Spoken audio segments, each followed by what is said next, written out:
Hi and welcome.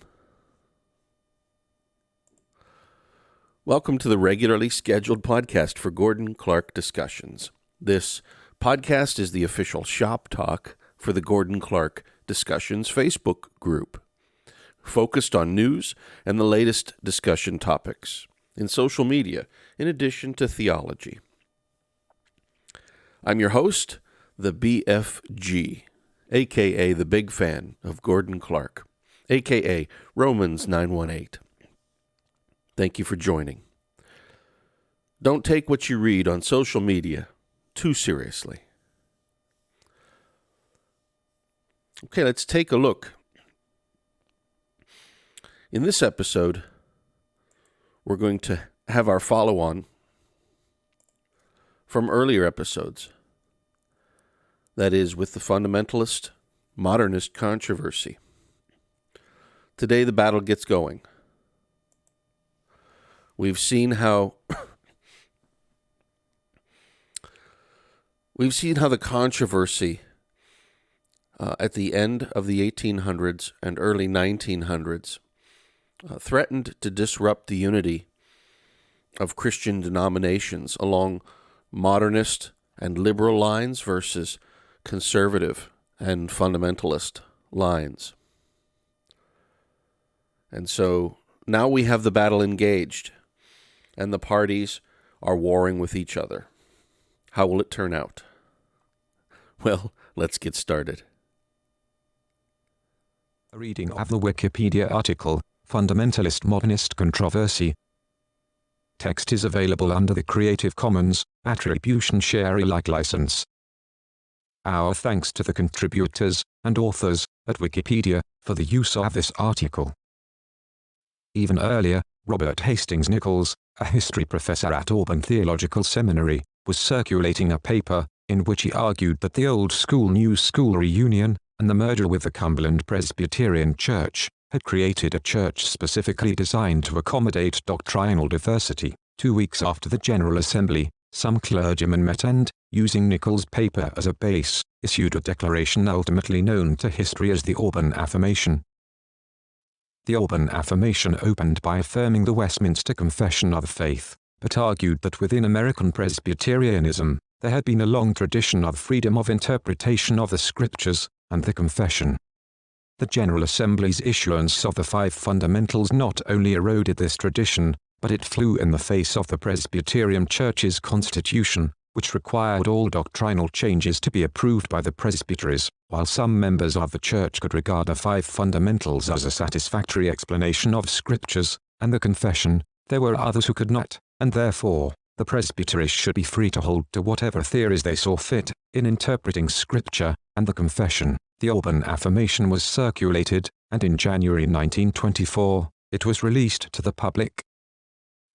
At the following General Assembly, the denomination seemed to want to put the Fosdick controversy behind them. Charles R. Erdman was elected as moderator, which was widely seen as a blow against the fundamentalists. Erdman, a professor at Princeton Theological Seminary, had been engaged in a series of debates with J. Gresham Machen and Clarence Macartney throughout the year, and was ousted as Princeton Seminary's student advisor for being insufficiently enthusiastic about the League of Evangelical Students, set up as a counterweight to more liberal intervarsity organizations. Erdman was himself theologically conservative, but was more concerned with pursuing purity and peace and progress, his slogan during the election for moderator, than he was with combating liberalism. Machen felt that men like Erdman would ultimately be responsible for agnostic modernism triumphing in the Presbyterian Church. It seemed to many observers that the licensing of Van Dusen and Lehman was likely to cause a split in the Church. The General Assembly required all candidates to the ministry to affirm the virgin birth, and returned the matter to New York Presbytery for proper proceedings. In response, the New York commissioners protested that the General Assembly had no right to change or add to the conditions for entrance to the ministry beyond those affirmed in the earlier reunions. Coffin and the liberals were prepared to walk out of the assembly and take their churches out of the denomination, rather than submit to the further influence of William Jennings Bryan in the Presbyterian Church. A special commission of 15 was appointed to study the constitutional issues involved. Erdman was able to convince Coffin not to leave the denomination, arguing that, as his interpretation of the Constitution was the correct one, he would prevail when the Special Commission issued its report. At the same time he had been campaigning against Darwinism within the Presbyterian Church, Bryan had also been encouraging state lawmakers to pass laws banning the teaching of evolution in public schools. Several states had responded to Bryan's call, including Tennessee, which passed such a law in March 1925. The ACLU was seeking a test case to challenge these anti-evolutionary laws. This led to the famous trial of John Scopes for teaching evolution in a public school in Dayton, Tennessee. The ACLU sent in renowned lawyer John Randolph Neal, Jr. to defend Scopes. Baptist pastor William Bell Riley persuaded William Jennings Bryan to act as its counsel. Bryan invited his major allies in the Presbyterian General Assembly to attend the trial with him, but J. Gresham Machen refused to testify, saying he had not studied biology in enough detail to testify at trial, while Clarence Macartney had a previous engagement. In response to the announcement that Bryan would be attending the trial, renowned lawyer and committed agnostic, Clarence Darrow, volunteered to serve on Scopes' defense team. The stage was thus set for a trial which would prove to be a media circus, with reporters from across the country descending on the small town of 1,900 people. Although the prosecution of Scopes was successful, the trial is widely seen as a crucial moment in discrediting the fundamentalist movement in America, particularly after Darrow called Bryan to the stand and he appeared little able to defend his view of the Bible. Among the media, Bryan's loudest and ultimately most influential critic was H. L. Mencken, who reported on the trial in his columns and denounced fundamentalism as irrational, backwards and intolerant. As noted earlier, opposition to Darwinism was always much more important to Bryan than it was to other conservative Presbyterian church leaders. Thus, following Bryan's death in 1925, the debate about evolution, while it remained an issue within church politics, never again assumed the prominence to the debate that it had while Bryan was alive. The special committee appointed at the General Assembly of 1925 consisted mainly of moderates. The committee solicited testimony from both sides, and received statements from Machen, Macartney, and Coffin. At the 1926 General Assembly, another moderate, W. O. Thompson, was elected as moderator. The special committee delivered its report and argued that there were 5 major causes of unrest in the Presbyterian Church. 1. General intellectual movements, including the so-called conflict between science and religion, naturalistic worldviews, different understandings of the nature of God, and changes in language. 2. Historical differences going back to the old school-new school split.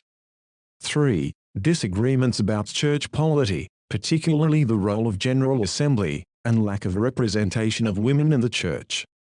4. Theological changes, and 5. Misunderstanding. The report went on to conclude that the Presbyterian system had traditionally allowed a diversity of views when the core of truth was identical, and that the church flourished when it focused on its unity of spirit. Toleration of doctrinal diversity, including in how to interpret the Westminster Confession, was to be encouraged. In short, the report essentially affirmed the views of the Auburn Affirmation. The committee affirmed that General Assembly could not amend the Westminster Confession without the permission of the presbyteries, though it could issue judicial rulings consistent with the confession that were binding on the presbyteries. The 5 fundamentals, though, had no binding authority. In spite of Clarence Macartney's opposition on the floor of the General Assembly, the committee's report was adopted. Wow. What a difference between the parties in this conflict. So the material in this episode is really sort of the genesis for where this series started.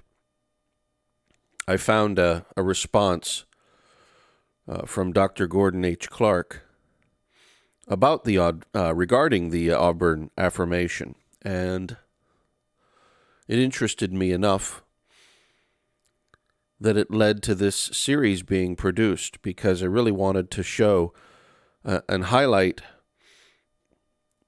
how important these discussions were. And so, in the Auburn Affirmation, you really have a statement of principles of individual autonomy and diversity of conscience over adherence or faithfulness to a particular doctrinal standard. In other words, for the liberals, it's more important to be free to think what one thinks rather than it is to have a duty towards a particular standard of truth. And interestingly enough, it's in the representative assemblies of these denominations. In this article, we see, of course, in the Presbyterian Church and their General Assembly battles. It's in those political arenas where the battles were fought. And so you see all of the sorts of things that you've come to know and love in these representative bodies. Special committees, special reports, affirmations, declarations, deliverances, reassessments, reevaluation, another committee, endless meetings, and at the end of it, let's go back and appoint another special committee. And so we see here, along with the Auburn Affirmation, another big event that happened at that time was the Scopes trial, which is still really the framework for criticism against the evangelical position in the culture today. And so you have, in a disputation, in a legal disputation, where a witness is supposed to be limited in responses only to the direct and sharp questions of an adversarial counsel. You have the adversarial counsel asking questions that that really have no easy answer, or at least not in that form. So you have a commitment on the part of this counsel, the agnostic Darrow, to make a mockery and a ridicule of the beliefs of the witness. And the prosecutor was skillful and able to do that in a disputative form where the witness is very limited in scope and ability as to how he or she could respond. And so that's what you'll see in our culture today. In charitable forums, cooperative forums, Christianity wins or holds its own time after time. And so what you see the creation of these disputative environments where these extremely aggressive and uncharitable cross-examinations are held. And guess what? Christianity ends up looking foolish at the end of them. And really, that's the whole thing. Who could do better? I've been engaged in interactions with non-believers where they've asked the same. They have asked the privilege to ask all the questions, where they hold all the cards and can make all the discussion points, and I have to just respond to their discussion points on their terms. Guess what? It didn't go so well, at least not for my position. But the mistake is in thinking that was actually a real rejection or a refutation of the positions of Christianity. So go to a place where discussions are uncharitable and one side is cartoonized and lambasted in the most uncharitable way possible, and you'll get a sense for what happened here and what continues to happen in the culture today. Interestingly enough, in the Auburn Affirmation, the 5 fundamentals that the affirmations signers weren't ready to endorse. By that, they weren't ready to reject, but as it came out in the wash later, they held to none of those 5. However, they were willing at that time to compromise and say that the holders of the 5 fundamentals were permitted to do so. And here you see another strange aspect of the descent into declension of human autonomy. You see those who will acknowledge no objective standard, actually excluding those who insist that there must be an objective standard. And so it goes today. Now, I mentioned earlier that the Auburn affirmation and Gordon Clark's response to it really helped jumpstart my interest on this topic. And so I just want to read a little bit from Dr. Clark's response. And so he said at one point, the real purpose of the document, meaning the Auburn affirmation, is partially obscured because it states that some of the signers believe some of these doctrines. So this is the 5 fundamentals that we mentioned earlier. Dr. Clark continues, this is true. Some of the signers believe some of the doctrines, but they all deny the inerrancy of the Holy Scriptures. They all hold that the basis of the Westminster Confession is harmful and that the Bible contains errors.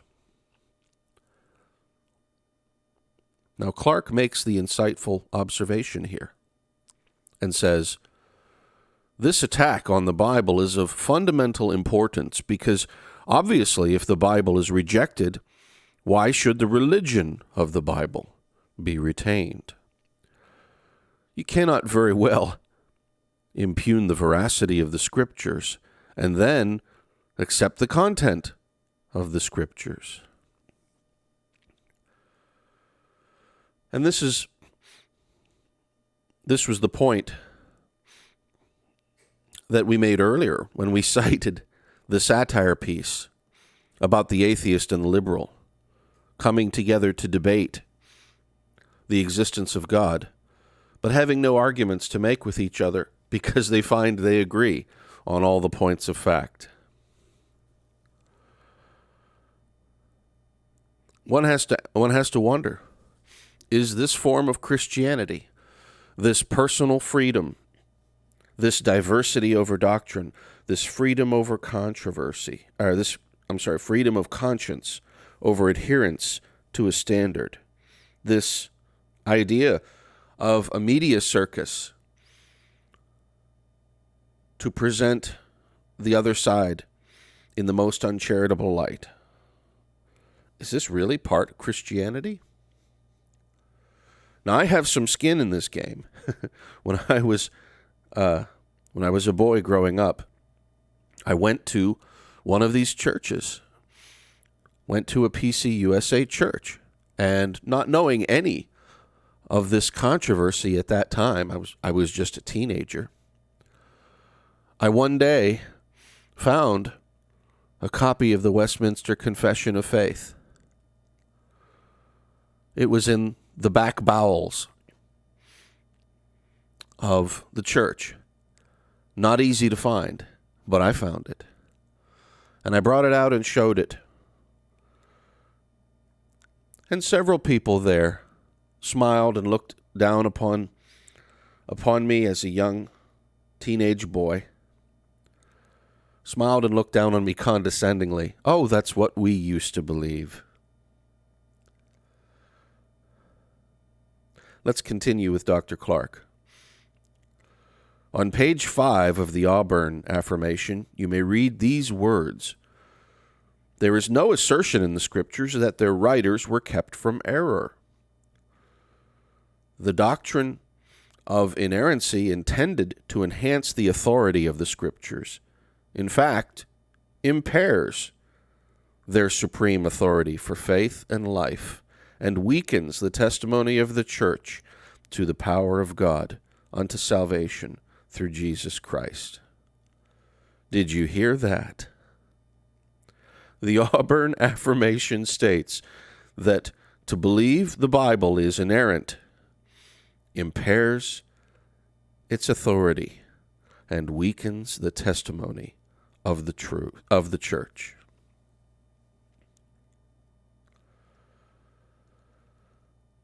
How is this even Christianity? Oh, I understand. They want to use the language, but they want to empty all of the language that they're using of meaning.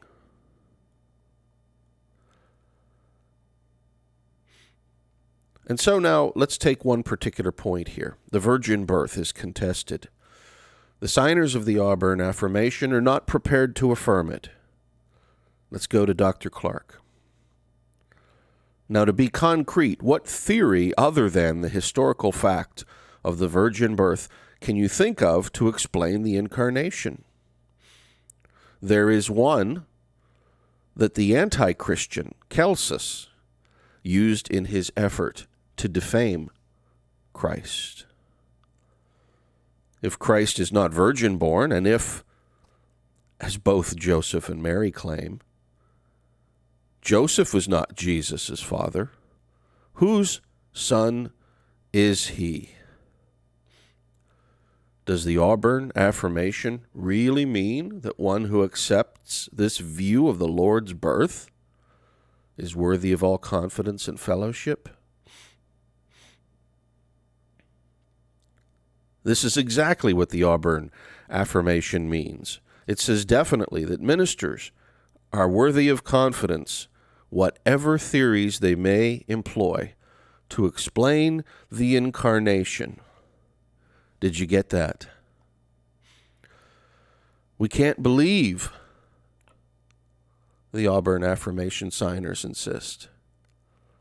We can't believe Christ was virgin born. He was probably, as his opponents defamed, probably just born of another man. Mary just didn't feel like telling the truth. How can you still be a Christian and explain those doctrines in that way?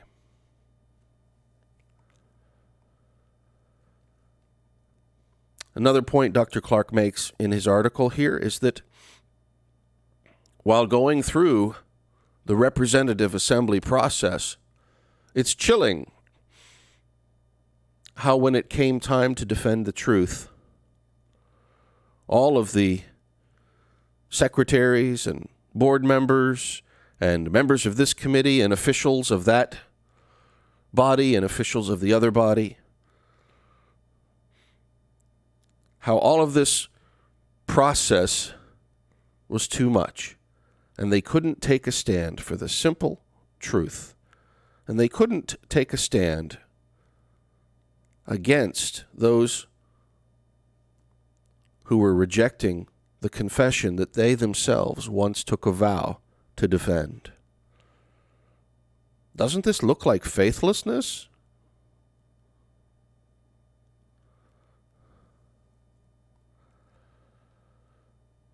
So this is really the situation.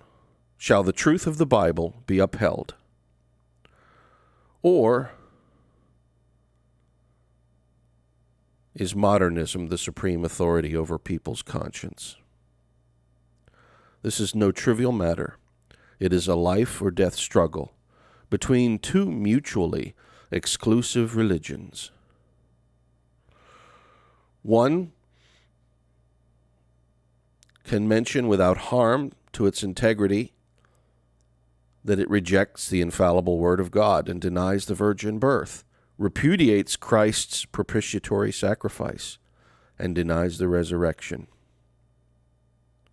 The other affirms them. The religion that rejects them, Professor Clark says, may remain even if all those things are eliminated, but that religion is not Christianity.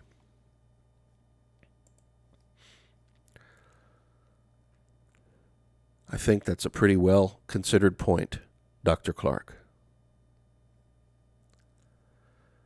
In any event, thanks for listening. For Gordon Clark Discussions, this is Romans 9:18.